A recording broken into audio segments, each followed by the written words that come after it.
Hindi ba? Bakit wala tayong mga high-profile visits sa China? Kasi nga, yung kakampi natin, na sinabing nasa likod lang natin siya, Ironclad. habang nakatalikod tayo, kinakausap yung kaaway natin pareho. Mm. So, magising na kayo, mamulat na kayo mga Pilipino. Yun na lang isipin ninyo, ha? Kung ikaw, may kaaway, tapos yung kakampi mo, nakaaway din yung kaaway mo, nakikipag-usap sa likuran mo, tapos hindi ka kasama, anong tawag doon?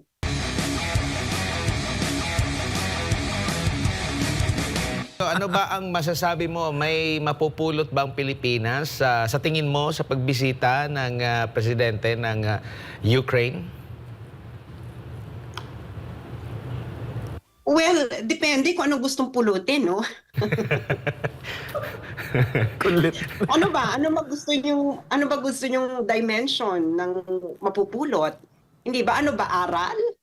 Um, Mapupulot na aral, marami. Hindi ba?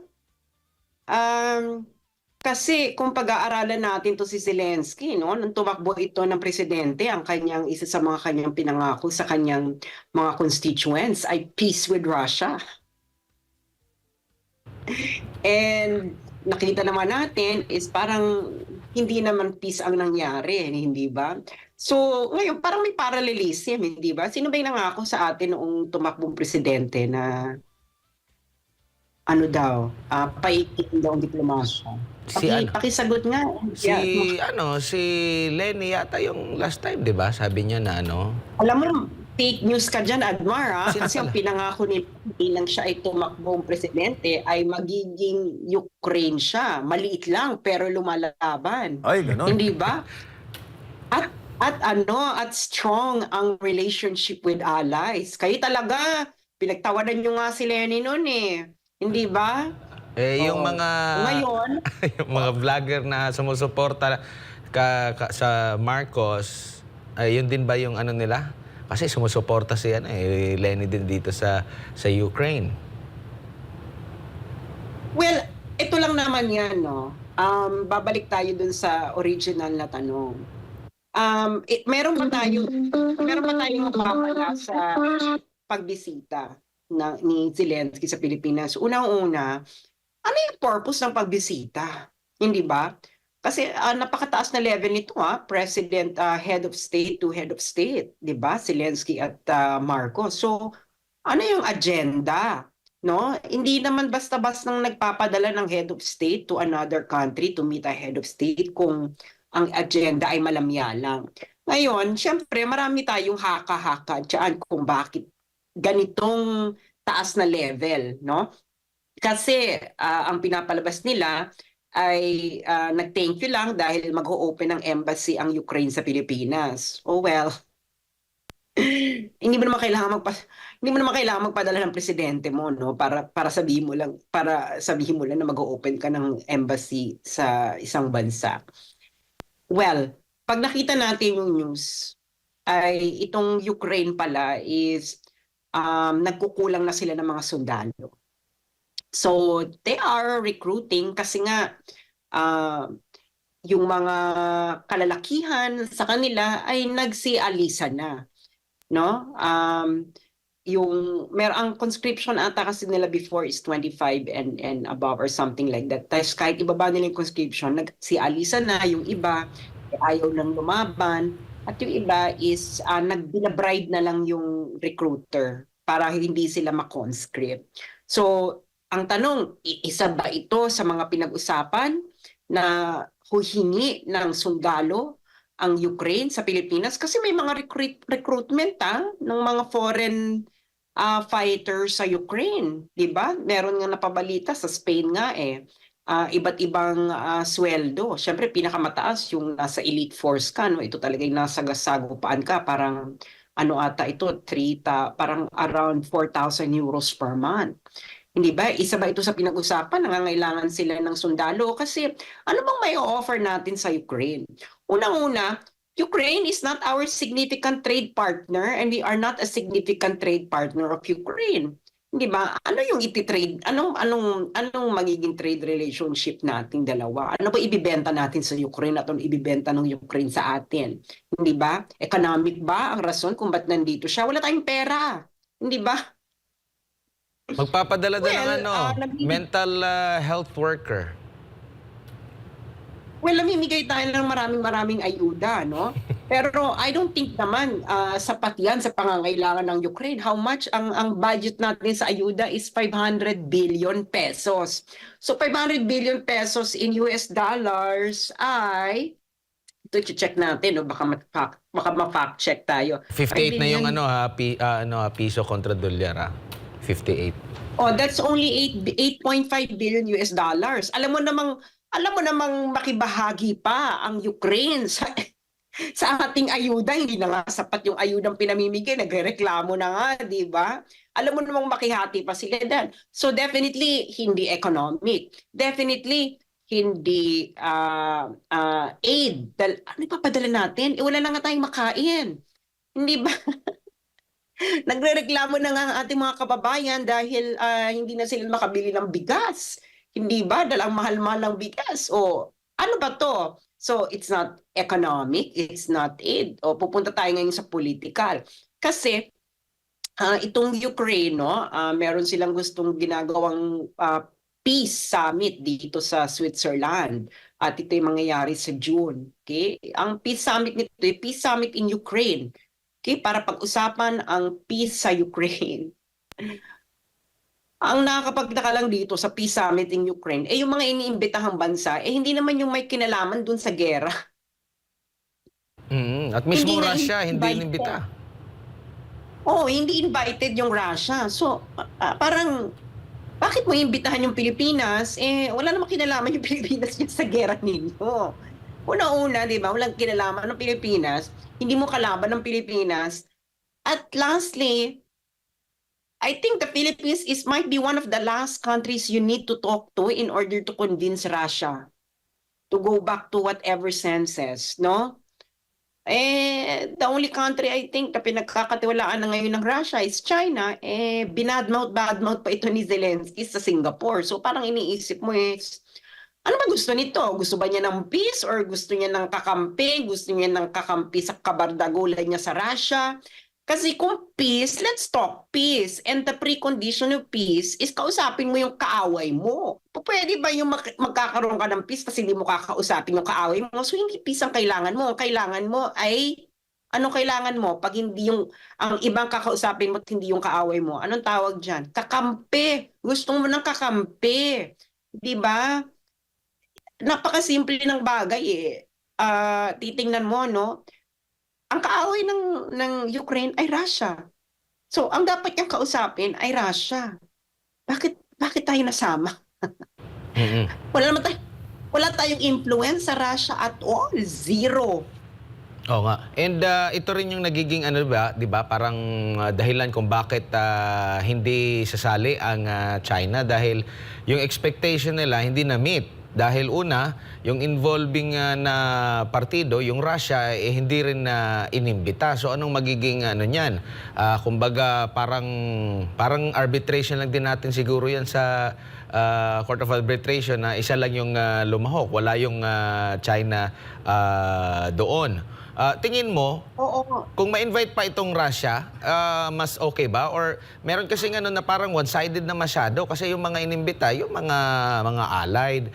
In fact, ang US nga hindi pa nga nagbigay din ng malinaw na assurance kung sasama ba sila kasi parang ano ba, tingin mo, tinitimbang din nila kasi ang China medyo hindi rin na solid pa dito na magpa-participate. Ang gulo kasi ng kagustuhan ng Ukraine, no? Ano ba gusto mo? Ba't mo isasama ang Pilipinas? Kasi halimbawa tayong dalawa, Admar, may away, no? It's either mag-usap tayong dalawan directly para ayusin natin yung gusot. Or kung hindi tayo magkasundo, Admar, no, mainit ang tensyon sa ating dalawa, anong gagawin nating dalawa para magkaroon tayo ng maayos na pag-uusap? Anong gagawin natin? Tatawag tayo ng mediator. Hindi ba ganyan din ang ginagawa ng mag-asawa, di ba? Kung hindi sila magkasundo, pero gusto nilang i-repair yung kanilang kanilang relasyon, pero hindi nga sila magkausap na maayos dahil nga mainit ang tension. Ang ginagawa na niya, pumupunta ng therapy. Hindi ba? Kumukuha ng objective third party mediator. Yun ang ano niyan, ang tamang sistema. Hindi ba? Yun ay kung gusto mo talagang ayusin yung relasyon mo, kung gusto mo ng peace. Ngayon, kung ayaw mong ayusin yung relasyon mo, tatawag ka ng kakampi, di ba? Lalabanan mo Russia, tatawag ka ng kakampi at aawayin mo pa ang Russia. So hindi peace ang gusto mo. Ang gusto mo ay patuloy na pakikipagbagdagulan. Ganun lang kasimple yun. Hindi ba? Kaya malabong usapan itong kagustuhan ng Ukraine dito sa Switzerland na to, no? Na parang, ano bang, kung gusto mong ayusin yung relasyon mo sa Russia, talk to Russia. 'Di ba? Talk to Russia. Kung hindi mo kaya, kumanap ka ng third party mediator na pagkakasunduan yung dalawa ng Russia and then start from there. Ngayon, itong si President Marcos, ano ba maiko-contribute niya dyan? He cannot be a mediator, no? Dahil most of the time, parang wala rin naman siya sa sarili. Hindi nga niya solve yung problema sa Pilipinas. Tapos maglalagay pa siya ng Ukraine. Ano pa yan? Hindi pa ba sapat ang problema sa Pilipinas? Eto pa, Sas. Maliban sa China, ang Brazil din, nagkaroon nga sila ng joint statement. Sabi dito, China and Brazil support an international peace conference held at a proper time that is recognized by both Russia and Ukraine with equal participation of all parties as well as fair discussion of all peace plans, quote-unquote. Yan yung joint statement ng Brazil at China. So kung ito yung kanilang lumalabas na pahayag, so meaning wala dito itong Swiss initiated na forum, peace forum. Ayun nga, napakasimpleng usapin to, no? I-relate nyo ito sa inyong pang-araw-araw na buhay. Hindi ba? Kung gusto mong, ano ba, yung mga mag-asawa, kung gusto mong i-repair yung relationship mo sa asawa mo, sino kakausapin mo? Hindi ba yung asawa mo? Kung gusto mo kung gusto mo magkaroon kayo ng peace ng kaibigan mo, sino dapat kausapin mo? Kailangan mo kausapin yung kaaway mo, as simple as that. Ngayon, kung hindi kayo pwede mag-usap dahil mahaba ang tensyon, hahanap kayo ng third-party mediator para ma-facilitate ang inyong magandang pag-uusap. At yung kukunin yung third-party facilitator, ay unang-una, dapat ito ay magiging objective at fair sa kanyang gagawin, hindi ba? So, ngayon, sino ngayon ang gusto ng Ukraine? I'm pretty sure hindi po pwede ang Pilipinas diyan, no? Lalo hindi po pwede si Bongbong Marcos. Because this is magiging proxy lang yan ng bansang Amerika. So ngayon, ang bottom line kasi nito, ang magkaaway ang makakahanap ng solusyon sa kanilang problema dahil alam nila ang punot-dulo ng kanilang pinag-awayan. Hindi ba? At ang ending din kasi, no, sa post-settlement, sila rin ang mabubuhay sa ganung sitwasyon pagkatapos ng post-settlement. So dapat ang pagkakasunduan nila is kung hindi balance satisfaction, ay balance dissatisfaction na tinatawag. No? Dahil hindi mo naman 100% makukuha ang gusto mo sa lahat, sa kahit anong negotiation. No? So, sila ang mag-uusap. So, dapat itong Pilipinas, maging tama ka. No, wag yung para kang may tama na okay, makikisali ka dyan. Anong i-contribute mo? Diyos ko, another excuse na naman ito para makapag-travel, no? Sa Switzerland pa naman ito, maganda pa naman yung venue, Admar at MJ. At balita ko, no, baka may mga bank accounts sa Switzerland. Sas, meron ding sinabi si Zelensky na parang ang hindi daw lalahok dito sa peace forum na ito ay hindi peace-loving na nation. Parang ganun yung naratibo. Oh, akala ko ba gusto mo ng peace? Ano ba? Parang bata itong si Zelensky, no? Parang, ano ba to? Ano to? Pag hindi ka kasama, hindi tayo bate. This is a 5-year-old tactic. Hindi ito adult, no? Let's be frank about the situation. Ganyan ba? Ganyan ba ang gustong pag-ayusin ang dalawang bansa? At ikaw, na leader, ganyan ba? ang talaga ang pakay mo ay kapayapaan, sasabihin mo yung ibang tao na pag hindi kayo kasama dito, hindi tayo bate, hindi kayo for peace. Diyos mio naman, Santissima, no? Ukraine pa talaga nagturo sa atin tungkol sa kapayapaan, hindi ba? Ito subukan natin ibang anggulo naman. Kasi may nasabi si Oh. Pangulong BBM.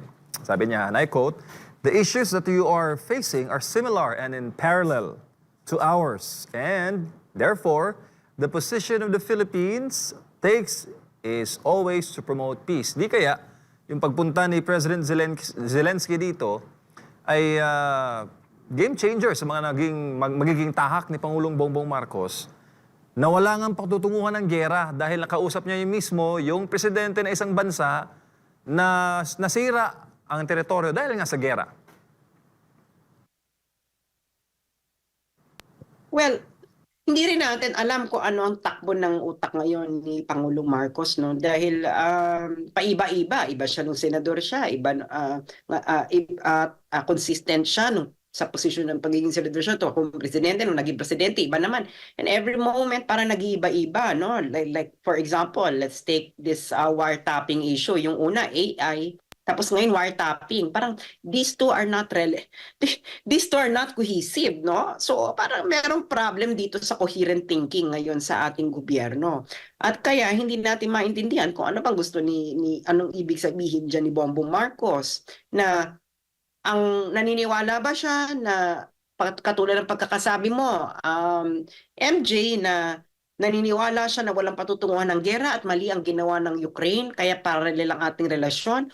Or pwede rin na natutunan ng Pangulong Marcos kay Zelensky na dirahin mo ang kaaway ng Amerika para ikaw ay respetuhin ng buong mundo. Hindi ba? Iba-ibang lesson yan, no? At makatikim ka ng bilyong-bilyong US dollar aid mula sa Amerika. Baka yan rin ang isa niyang gusto niyang matutunan, hindi ba? Di ba? Kasi yan si Zelensky, no? Nung nanalo yan, i-research nyo yan. European countries don't think highly of him. Kasi nga, ano yan, komedyante, biglang presidente, na parang ano ba yan? Tapos nung nasa gera na halos lahat na ng European leaders ay halos magsumamo, nalagay pa sa Vogue. So ano ba yung matututunan? Ano ba yung parallel? Parallel ba ang buhay ni Bongbong kay Zelensky na una hindi gusto ng mga Western countries, tapos biglang nagustuhan nung nakikipaglaban na sa Russia at ayaw na ng peace with Russia? Or parallel ang ating relasyon dahil nakikita ni Bongbong na mali ang foreign policy tinahak ni Zelensky, hindi ba?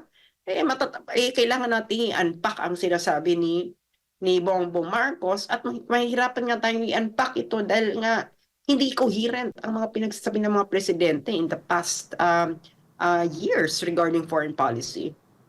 Lalo pat sinabi rin ni Pangulong Marcos recently na hindi siya nagtatrabaho sa US o China. He's working for the Philippines. Pero ang kanyang mga hakbang baga, ika nga action speaks louder than words, di ba, Sas? Well, kung ipopromote mo na halimbawa the US is necessary for the security in Asia Pacific, bakit? Ano ba yung security threat at kailangan ng United States? Hindi ba? Ano ba yung security threat? Di ba? Ano ba to? Kailangan nitong himayin, no? Ang problema kasi sa gobyerno ito ay hindi niya hinihimay. At ang problema rin is ayaw nila ng alternatibong mga pananaw at ito ay hinaharang ng mga mas mainstream na media kaysa sa SMNI. No? Dahil nga ewan ko mas gusto pa nilang pakinggan yung US Navy, yung intelligence officer ng US Navy, paulit-ulit na ini-interview, no? So what exactly is the direction of Bongbong?